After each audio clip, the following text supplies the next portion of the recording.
сейчас завет молочком, греем до После войны-то, наверное, 5 было. градусов. Положим туда майта для того, Нет, чтобы ну, жвачки, стал что ли? сырный сгусток. И будем делать сыр.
Поучаствовать можно на заключительном этапе.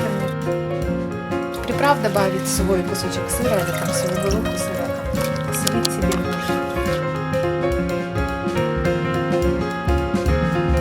Ремесленный сыр. Каким ремесленным сыр.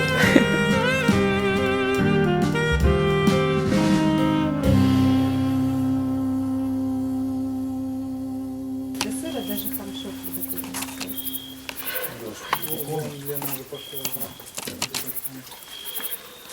Она читает мысли.